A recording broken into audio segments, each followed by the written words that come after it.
ನಮಸ್ಕಾರ. ಕನ್ನಡ ಒನ್ಗೆ ಸ್ವಾಗತ. ನಾನು ಭಾಗ್ಯನಾರಾಯಣ ಬಗೋರ್ಪು. ಇವತ್ತು ದೆಹಲಿ ಚುನಾವಣೆಯ ಫಲಿತಾಂಶಗಳು ಹೊರಗೆ ಬಿದ್ದಿದೆ.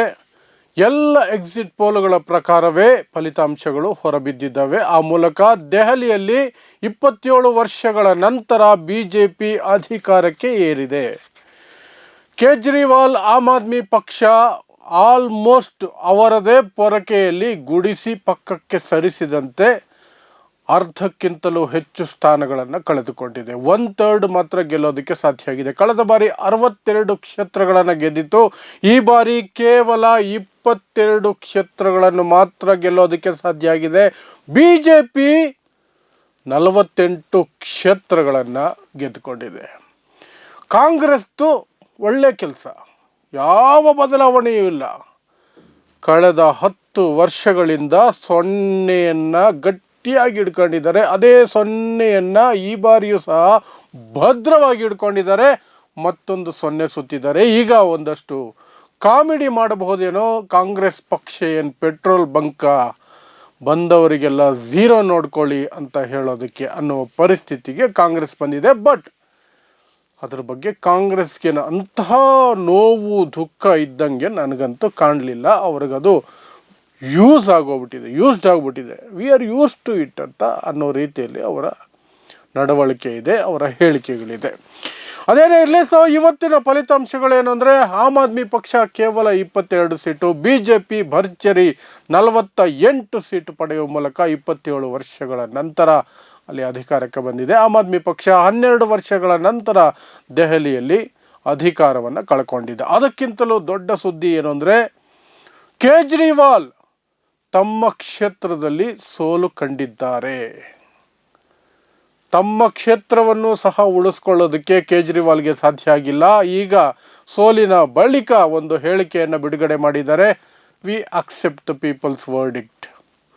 ನಾವು ಜನರ ನಿರ್ಣಯವನ್ನು ಗೌರವಿಸ್ತೀವಿ ಅಥವಾ ಒಪ್ಪಿಕೊಳ್ತೀವಿ ಅಂತ ಒಂದು ಹೇಳಿಕೆಯನ್ನು ಕೊಟ್ಟಿದ್ದಾರೆ. ಸೊ ಇದು ಇವತ್ತು ನಡೆದಂತಹ ಪ್ರಮುಖ ವಿದ್ಯಮಾನಗಳು, ಚುನಾವಣಾ ಫಲಿತಾಂಶಗಳಿಗೆ ಸಂಬಂಧಪಟ್ಟಂತೆ. ಇನ್ನು ಪರ್ಸೆಂಟೇಜ್ಗೆ ಬರೋದಾದರೆ, ಆಮ್ ಆದ್ಮಿ ಪಕ್ಷ 43.6% ವೋಟ್ ಶೇರನ್ನು ಪಡ್ಕೊಳ್ತು. BJP 45.89 ವೋಟ್ ಶೇರನ್ನು ಪಡ್ಕೊಳ್ತು. ಕಾಂಗ್ರೆಸ್ 1-2% ಇನ್ಕ್ರೀಸ್ ಮಾಡಿಕೊಂಡು ಕಳೆದ ಬಾರಿಗಿಂತ 6.38% ವೋಟ್ ಪರ್ಸೆಂಟೇಜನ್ನು ಪಡ್ಕೊಂಡಿದೆ. ಈಗ ಬರ್ತಾ ಇರುವಂತಹ ದೊಡ್ಡ ಚರ್ಚೆಗಳೇನು ಅಂದರೆ, ಆಮ್ ಆದ್ಮಿ ಪಕ್ಷ ಮತ್ತು ಕಾಂಗ್ರೆಸ್ ಮೈತ್ರಿ ಮಾಡ್ಕೊಂಡಿದ್ರೆ ಏನಾಗ್ತಿತ್ತು ಅಂತ. ನನ್ನ ಪ್ರಕಾರ ಅಷ್ಟು ದೊಡ್ಡ ಬದಲಾವಣೆ ಏನು ಆಗ್ತಿರಲಿಲ್ಲ. ಯಾಕೆಂದರೆ BJP ಯಾವಾಗ 2024ರಲ್ಲಿ ಲೋಕಸಭಾ ಚುನಾವಣೆಯಲ್ಲಿ ಪೆಟ್ಟು ತಿಂತೋ ಆವಾಗಲೇ ನಿರ್ಧಾರ ಮಾಡ್ತು, ಇನ್ನು ನಾವು ಯಾವ ಚುನಾವಣೆಯನ್ನು ಸೋಲೋದಿಲ್ಲ ಅಂತ. ಅದಕ್ಕೆ ಬೇಕಾದಂತಹ ಎಲ್ಲ ತಂತ್ರಗಾರಿಕೆ, ಏರ್ಪಾಡು, ಕುತಂತ್ರ, ಷಡ್ಯಂತ್ರ, ಯಾರನ್ನು ಎಲ್ಲಿ ಟ್ಯಾಪ್ ಮಾಡಬೇಕು, ಚುನಾವಣಾ ಆಯೋಗವನ್ನು ಹೇಗೆ ಬಳಸ್ಕೊಳ್ಬೇಕು, ತನಿಖಾ ಸಂಸ್ಥೆಗಳನ್ನು ಹೇಗೆ ಬಳಸ್ಕೊಳ್ಬೇಕು ಅನ್ನೋದ್ರ ಬಗ್ಗೆ ಅದಕ್ಕೆ ಸ್ಪಷ್ಟವಾದಂತಹ ರೂಪರೇಷೆಗಳನ್ನು ಹಾಕ್ಕೊಳ್ತು. ಅದೇ ಪ್ರಕಾರ ಮಾಡಿಕೊಂಡು ಬಂತು. ಹರಿಯಾಣ ಗೆಲ್ತು, ಮಹಾರಾಷ್ಟ್ರ ಗೆಲ್ತು, ಈಗ ದೆಹಲಿಯನ್ನು ವಶಪಡಿಸ್ಕೊಂಡಿದೆ. ಹಾಗಾದರೆ ಕಾಂಗ್ರೆಸ್ದು ಆಮ್ ಆದ್ಮಿ ಪಕ್ಷದ್ದು ತಪ್ಪೇ ಇಲ್ವಾ ಅಂತೀರಾ? 100%ಅಲ್ಲಿ 80% ಅವ್ರದ್ದೇ ತಪ್ಪಿರೋದು. BJP ಅಂತಲ್ಲ, ಯಾವುದೇ ಅಧಿಕಾರದಲ್ಲಿರುವಂತಹ ಪಕ್ಷ ತನಗೆ ಬೇಕಾಗಿ ಏನು ಬೇಕೋ ಅದನ್ನು ಮಾಡಿಕೊಳ್ಳುತ್ತೆ. ಅದನ್ನು ಕೌಂಟರ್ ಮಾಡುವಂತಹ ಶಕ್ತಿ, ಯುಕ್ತಿ ಎರಡೂ ಸಹ ವಿರೋಧ ಪಕ್ಷಗಳಿಗಿರಬೇಕು. ಅದು ಆಮ್ ಆದ್ಮಿ ಪಕ್ಷಕ್ಕಿರಬೇಕಿತ್ತು, ಕಾಂಗ್ರೆಸ್ಗಿರಬೇಕಾಗಿತ್ತು. ಆದರೆ ಅವರಿಬ್ಬರು ಸಹ ತಮ್ಮ ಸ್ವಾರ್ಥಕ್ಕೆ, ದುರಹಂಕಾರಕ್ಕೆ ಈಗ ಇಂತಹ ಫಲಿತಾಂಶಗಳಿಗೆ ಎಡೆ ಮಾಡಿಕೊಟ್ಟಿದ್ದಾರೆ. ಕಾಂಗ್ರೆಸ್ಸು ಹರಿಯಾಣದಲ್ಲಿ ಆಮ್ ಆದ್ಮಿ ಪಕ್ಷ ಕೇಳಿದ 5 ಸೀಟುಗಳನ್ನು ಕೊಟ್ಟಿರಲಿಲ್ಲ.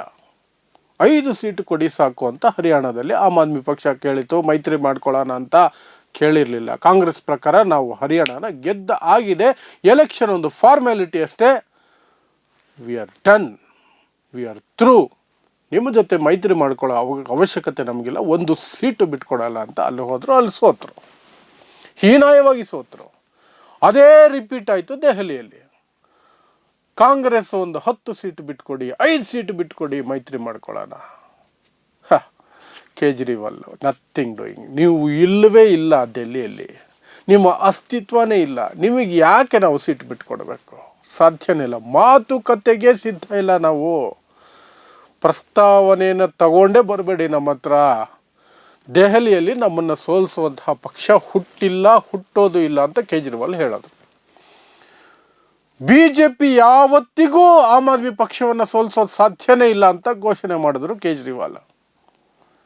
ಆದರೆ ಇವತ್ತು ಈ ಫಲಿತಾಂಶಗಳು ಬಂದಿದೆ. ಮ್ಯಾಥಮೆಟಿಕಲಿ ನೋಡಿದ್ರೆ ನೀವು ಕಾಂಗ್ರೆಸ್ಸಿನ 6.3%, ಆಮ್ ಆದ್ಮಿ ಪಕ್ಷದ 43.6% ಹಾಕಿದ್ರೆ 49% ಅಥವಾ 50%ವರೆಗೂ ಹೋಗುತ್ತೆ. 45% BJP. ಹಂಗೆ ವರ್ಕೌಟ್ ಆಗಲ್ಲ. ಅದು ಸೀಟ್ ಬೈ ಸೀಟ್ ವರ್ಕೌಟ್ ಆಗುತ್ತೆ. ಯಾಕಂದರೆ ಕೆಲವು ಸೀಟಲ್ಲಿ ಮಾರ್ಜಿನ್ಗಳು ಜಾಸ್ತಿ ಇದ್ದಾಗ ನಿಮ್ಮ ವೋಟಿಂಗ್ ಪರ್ಸೆಂಟೇಜ್ ಜಾಸ್ತಿ ತೋರಿಸುತ್ತೆ. ಮಾರ್ಜಿನ್ ಕಡಿಮೆ ಇದ್ದಾಗ, ಜಾಸ್ತಿ ಸೀಟ್ ಗೆದ್ದಿದ್ದಾಗ ಮಾರ್ಜಿನ್ ಕಡಿಮೆಯಲ್ಲಿ ಪರ್ಸೆಂಟೇಜ್ ಕಡಿಮೆನೇ ಇರುತ್ತೆ, ಬಟ್ ಅವರ ವಿನ್ನಿಂಗ್ ಪರ್ಸೆಂಟೇಜ್ ಜಾಸ್ತಿ ಇರುತ್ತೆ. ಆದರೆ ಒಂದು ಮಟ್ಟಕ್ಕಾದರೂ ಸಹ BJPಗೆ ತಡೆಯಾಗಬಹುದಾಗಿತ್ತು. BJPಯನ್ನು 30-32 ಸೀಟುಗಳಲ್ಲಿ ಕಟ್ಟಿ ಹಾಕಬಹುದಾಗಿತ್ತು ಆಮ್ ಆದ್ಮಿ ಪಕ್ಷ ಮತ್ತು ಕಾಂಗ್ರೆಸ್ ಮೈತ್ರಿ ಮಾಡ್ಕೊಂಡಿದ್ದಿದ್ರೆ. ಇಲ್ಲ, ಮಾಡ್ಕೊಳ್ಳಲ್ಲ. ನಾವು ಇರೋದೇ ಹೀಗೆ, ನಾವು ಇರೋದೇ ಹೀಗೇನೆ. ಇದೆಷ್ಟೇ ಕಾರಣನಾ? ಕೇವಲ ಮೈತ್ರಿ ಮಾಡ್ಕೊಳ್ಳದೆ ಹೋದದ್ದು ಮಾತ್ರ ಕಾರಣನಾ? ಇಲ್ಲ, ಇನ್ನೊಂದಷ್ಟು ಕಾರಣಗಳು ಇದೆ. ಆಮ್ ಆದ್ಮಿ ಪಕ್ಷ ಏನು ಹೇಳಿಕೊಂಡು ಅಧಿಕಾರಕ್ಕೆ ಬಂತು? ನಾವು ಭ್ರಷ್ಟಾಚಾರ ವಿರೋಧಿ ಆಂದೋಲನದ ಮೂಲಕ ಬಂದಿರೋದು, ಅಣ್ಣಾ ಹಜಾರೆ ಮೂಲಕ ಬಂದಿರೋದು. ಅಲ್ಲಿನ ಆಂದೋಲನದಿಂದ ನಾವು ಈ ಕಡೆ ಬಂದಿದ್ದೀವಿ. ನಮ್ಮನ್ನು ನಂಬಿ ನಾವು ಭ್ರಷ್ಟಾಚಾರ ರಹಿತ ಆಡಳಿತ ಕೊಡ್ತೀವಿ, ಅತ್ಯುತ್ತಮ ಶಿಕ್ಷಣ ಕೊಡ್ತೀವಿ, ಮತ್ತು ಅದರ ಜೊತೆಗೆ ಉಚಿತ ಯೋಜನೆಗಳನ್ನು ಘೋಷಣೆ ಮಾಡಿದ್ರು. ಹಾಗಾಗಿ 2015ರಲ್ಲೂ ಸಹ 2ನೇ ಬಾರಿಗೆ ಅಧಿಕಾರಕ್ಕೆ ಬಂದರು. 2013ರಲ್ಲಿ ಕೇವಲ 28 ಸೀಟ್ ಆಮ್ ಆದ್ಮಿ ಪಕ್ಷಕ್ಕಿತ್ತು. ಕಾಂಗ್ರೆಸ್ನ ಬಾಹ್ಯ ಬೆಂಬಲದೊಂದಿಗೆ ಸರ್ಕಾರ ಇತ್ತು. 2 ವರ್ಷಕ್ಕೆ ಅದು ಬಿದ್ದೋಯಿತು. 2015ರಲ್ಲಿ ಅಧಿಕಾರಕ್ಕೆ ಬಂತು. ಹೇಗೆ ಬಂತು? 70ರಲ್ಲಿ 67 ಸೀಟು ಪಡ್ಕೊಂಡು ಬಂತು. BJPಗೆ ಕೇವಲ 3 ಸೀಟು. ಬಟ್ ಕಾಂಗ್ರೆಸ್ ಖುಷಿಯಾಗಿ 0ವನ್ನು ಅಪ್ಕೊಳ್ತು. ನಿಜವಾಗ್ಲೂ ನನಗೆ ಬೇಜಾರಾಗುತ್ತೆ. ಕಾಂಗ್ರೆಸ್ಗೆ ಒಂದು ಚೂರು ಬೇಜಾರಿಲ್ಲ. 3ನೇ ಬಾರಿ 0 ಬಂದಿರೋದು, 2ನೇ ಬಾರಿ 0 ಬಂದಿರೋದು, 3ನೇ ಬಾರಿ 0 ಬಂದಿರೋದು ಕೇರೆ ಮಾಡಲ್ಲ. ಹ್ಯಾಟ್ರಿಕ್ 0 ಅಂದರೂ ಸಹ ಇಟ್ಸ್ ಓಕೆ ಅನ್ನೋ ರೀತಿಯಲ್ಲಿದೆ ಅವರ ನಡವಳಿಕೆ. ಅವರು ಆಮ್ ಆದ್ಮಿ ಪಕ್ಷನ ಟಾರ್ಗೆಟ್ ಮಾಡೋದ್ರಲ್ಲಿ ಬ್ಯುಸಿಯಾಗಿದ್ದಾರೆ, ಅಷ್ಟೇ. ಏನು ಅವ್ರ ಪಕ್ಷಕ್ಕೆ ಬಂದಿರೋ 0 ಬಗ್ಗೆ ಅವ್ರಿಗೆ ಯಾವುದೇ ರೀತಿಯಾದಂತಹ ಸ್ವಲ್ಪ ಕೂಡ ನೋವಿಲ್ಲ. ನಿಜವಾಗ್ಲೂ ಶಾಕಿಂಗ್. ಒಂದು ಇಷ್ಟು ಪಾಸಿಟಿವಿಟಿನ, ಎಷ್ಟು ಪಾಸಿಟಿವಿಟಿ, ಫ್ಯಾಂಟಾಸ್ಟಿಕ್. ಸೊ 2015ರಲ್ಲೂ ಅದೇ ಆಯಿತು. 2020ರಲ್ಲಿ 62 ಸೀಟ್ ಪಡ್ಕೊಳ್ತು ಆಮ್ ಆದ್ಮಿ ಪಕ್ಷ. ಮತ್ತೆ ಯಾವ ಕಾರಣಕ್ಕೆ? 15ರಿಂದ 20ರವರೆಗೆ ಒಂದಷ್ಟು ಆಡಳಿತವನ್ನು ಚೆನ್ನಾಗಿ ಕೊಡ್ತು. ಭ್ರಷ್ಟಾಚಾರದ ಆರೋಪಗಳು ಕೇಳಿ ಬರಲಿಲ್ಲ.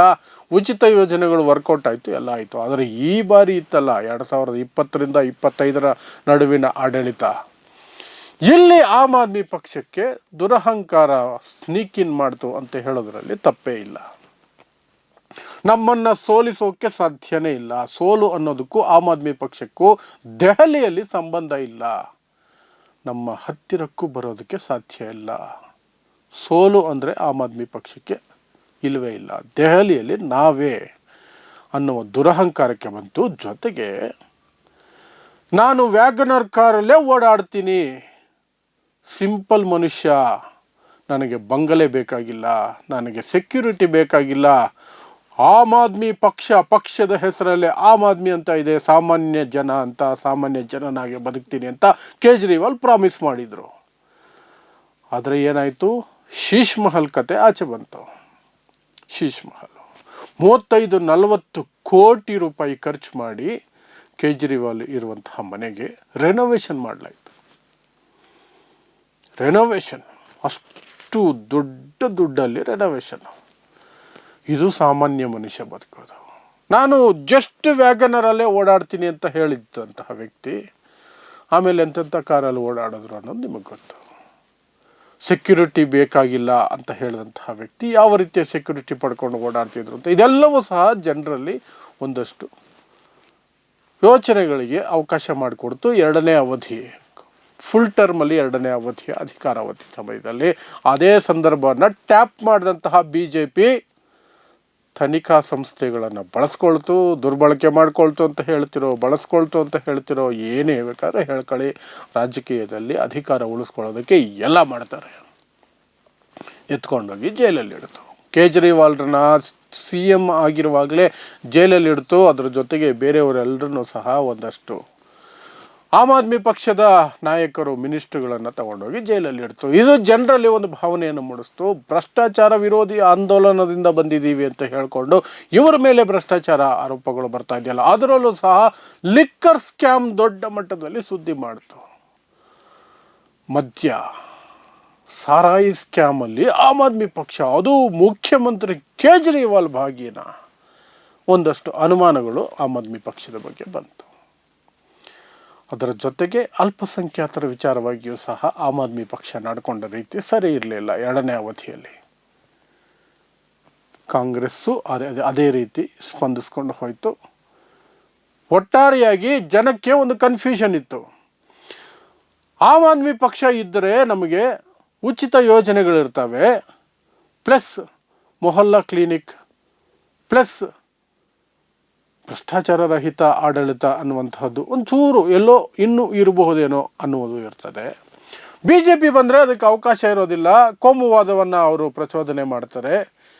ಫ್ರೀ ಬೀಸ್ ಎಲ್ಲ ಕಳ್ಕೊಂಡ್ಬಿಡ್ತೀವಿ. ಆ ಸಮಯವನ್ನು ನೋಡಿಕೊಂಡಂತಹ BJP ತಾನೂ ಸಹ ಒಂದು ಘೋಷಣೆಯನ್ನು ಮಾಡಿಕೊಳ್ತು. ಏನು, ಆಮ್ ಆದ್ಮಿ ಕೊಡ್ತಾ ಇರುವಂತಹ ಎಲ್ಲ ಫ್ರೀ ಯೋಜನೆಗಳನ್ನು ನಾವು ಕಂಟಿನ್ಯೂ ಮಾಡ್ತೀವಿ. ಅದರ ಜೊತೆಗೆ 5 ರೂಪಾಯಿಗೆ ಊಟ ಕೊಡುವ ಅಟಲ್ ಬಿಹಾರಿ ಕ್ಯಾಂಟೀನ್ ಅನ್ನುವಂತಹ ಒಂದು ಕ್ಯಾಂಟೀನ್ ವ್ಯವಸ್ಥೆಯನ್ನು ಜಾರಿಗೆ ತರ್ತೀವಿ. ಪ್ಲಸ್ ಆಮ್ ಆದ್ಮಿ ಪಕ್ಷ 2100 ರೂಪಾಯಿ ಮಹಿಳೆಯರಿಗೆ ಕೊಡ್ತೀನಿ ಅಂತ ಹೇಳ್ತಾ ಇದೆ. ನಾವು 2500 ಕೊಡ್ತೀವಿ. ವೃದ್ಧಾಪ್ಯ ವೇತನವನ್ನು ಆಮ್ ಆದ್ಮಿ ಪಕ್ಷ 2500 ಕೊಡ್ತಾ ಇದೆ, ನಾವು 3000 ಕೊಡ್ತೀವಿ ಅಂತ ಆಮ್ ಆದ್ಮಿ ಪಕ್ಷವನ್ನೇ ಮೀರಿದಂತಹ ಒಂದಷ್ಟು ಘೋಷಣೆಗಳನ್ನು BJP ಮಾಡಿತು. ಸೊ ಜನಕ್ಕೇನು ಅನ್ನಿಸ್ಬೇಕು, ಆಮ್ ಆದ್ಮಿ ಪಕ್ಷದ ಸರ್ಕಾರದಲ್ಲಿ ಬರ್ತಾ ಇರೋದೆಲ್ಲ ಬರುತ್ತೆ, ಅದಕ್ಕಿಂತ ಹೆಚ್ಚಿಗೆನೇ ಬರುತ್ತೆ. ಇನ್ನು ಭ್ರಷ್ಟಾಚಾರ ವಿಚಾರದಲ್ಲಿ ಇವರು ಸಹ ಭ್ರಷ್ಟರು ಅನ್ನೋ ರೀತಿಯಲ್ಲಿ ನಡ್ಕೊಳ್ತಿರ್ತಾರೆ. ಅದರಲ್ಲೂ ವಿಶೇಷವಾಗಿ ಶೀಶ್ ಮೆಹಲ್ ಘಟನೆ ಅವ್ರನ್ನೆಲ್ಲ ಚುಚ್ಚಿತು. ಜನ ಒಂದು ಕಡೆ ಆ ಕಡೆ ಇರಬೇಕಾದ್ರೆ ಈ ಕಡೆ ಇವರು ವ್ಯವಸ್ಥೆಯನ್ನು, ಆಡಳಿತವನ್ನು BJP ಚೆನ್ನಾಗಿ ಬಳಸ್ಕೊಳ್ತು. ಪೊಲೀಸು ಕೇಂದ್ರಾಡಳಿತ ಪ್ರದೇಶ ಆಗಿರೋದ್ರಿಂದ ದೆಹಲಿ ಅಮಿತ್ ಶಾ ಅಡಿಯಲ್ಲಿ ಬರುತ್ತೆ. ಎಲೆಕ್ಷನ್ ಕಮಿಷನ್ ಯಾವ ರೀತಿ ನಡ್ಕೊಳ್ತಿದೆ, ಯಾರ ಪರವಾಗಿದೆ ಅನ್ನೋದು ಜಗಜ್ಜಾಹೀರಾಗಿರೋಂಥ ವಿಚಾರ. ಎಲ್ಲವನ್ನು ಮಿಕ್ಸ್ ಮಾಡಿಕೊಳ್ತು. ಜನರಿಗೆ ಒಂದು ಕಡೆ ಪ್ರಚೋದನೆ ಕೊಡ್ತು, ಇನ್ನೊಂದು ಕಡೆ ಆಡಳಿತ ವ್ಯವಸ್ಥೆಯನ್ನು ಬಳಸ್ಕೊಳ್ತು. BJPಗೆ ಗೆಲುವು ಸುಲಭವಾಗಿ ಸಿಕ್ತು. ಅದಕ್ಕೆ ಒಂದು ರೀತಿ ಸ್ಪಂದಿಸೋ ರೀತಿಯಲ್ಲಿ ಕಾಂಗ್ರೆಸ್ ಮತ್ತು ಕೇಜ್ರಿವಾಲ್ ಕಿತ್ತಾಡಿಕೊಂಡು ಅವರು ಒಂದಷ್ಟು ಅದಕ್ಕೆ BJPಗೆ ಅನುಕೂಲವಾಗುವ ರೀತಿಯಂತಹ ವಾತಾವರಣವನ್ನು ಸೃಷ್ಟಿ ಮಾಡಿಕೊಟ್ರು. ಅಲ್ಲಿಗೆ BJPಗೆ ಇವತ್ತು ಈ ನಂಬರ್ಸ್ ಬಂದಿದೆ. 48 ಸೀಟು ಬಂದಿದೆ. 20 ಬಂದರೆ ದೊಡ್ಡ ವಿಚಾರ ಅಂದ್ಕೊಳ್ತಿದ್ರು. ನಿನ್ನೆ ರಾತ್ರಿ ಕೂಡ ಆಮ್ ಆದ್ಮಿ ಪಕ್ಷ ಹೇಳ್ತಾ ಇತ್ತು 40ರಿಂದ 45 ಸೀಟು ಬರುತ್ತೆ, ನಾವೇ ಸರ್ಕಾರ ರಚನೆ ಮಾಡೋದು ಅಂತ. ಎಲ್ಲ ತಲೆ ಕೆಳಗಾಗೋಯ್ತು, ಗುಡಿಸಿ ಗುಂಡಾಂತರ ಆಯಿತು. ದೆಹಲಿ ಈಗ BJP ಕೈಗೆ ಬಂದಿದೆ. ನೋಡೋಣ.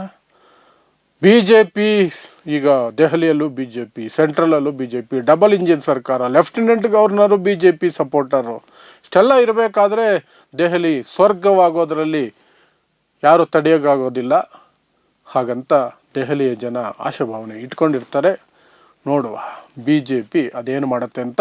ಅದರ ಜೊತೆಗೆ ಇವರಿದಾರಲ್ಲ, ಕೇಜ್ರಿವಾಲು, ಕಾಂಗ್ರೆಸ್ಸು, ಆಮ್ ಆದ್ಮಿ ಪಕ್ಷ, ಇವರು ಕಿತ್ತಾಟದಲ್ಲಿ ಈ ದೇಶ ಇನ್ನೂ ಏನೆಲ್ಲ ಪಾಡು ಪಡಬೇಕು, ಯಾವೆಲ್ಲ ಪರಿಪಾಟ್ಲು ಪಡಬೇಕು ಅನ್ನೋದನ್ನು ಸಹ ನಾವು ಮುಂದಿನ ದಿನಗಳಲ್ಲಿ ನೋಡ್ಬೋದು. ಯಾಕಂದರೆ ಇವರಿಗೆ ಯಾವ ಸೋಲು ಸಹ ಅವರ ಅಹಂಕಾರವನ್ನು ಇಳಿಸೋ ಹಂಗೆ ಕಾಣ್ತಾ ಇಲ್ಲ. ಅದರಲ್ಲೂ ವಿಶೇಷವಾಗಿ ಕಾಂಗ್ರೆಸ್ನ ದೆಹಲಿ ಯೂನಿಟ್ ಇದೆಯಲ್ಲ, ಅದರ ಅಹಂಕಾರವನ್ನು, 0 ಬಂದಿದ್ದರ ಬಗ್ಗೆ ಅವರಿಗೆ ಯಾವುದೇ ವ್ಯಥೆ ಇಲ್ಲ. There happy. ಕೇಜ್ರಿವಾಲ್ ಸೋಲಿಗೆ ಅವರಿಗೆ ಸಂತೋಷ ಆಗಿದೆ. ಇದೇ ಹೈಲೈಟ್. ನೋಡ್ತಾ ಇರಿ ಸಮಸಮಾಜಕ್ಕಾಗಿ ಕನ್ನಡ 1 ನ್ಯೂಸ್. ನಮಸ್ಕಾರ.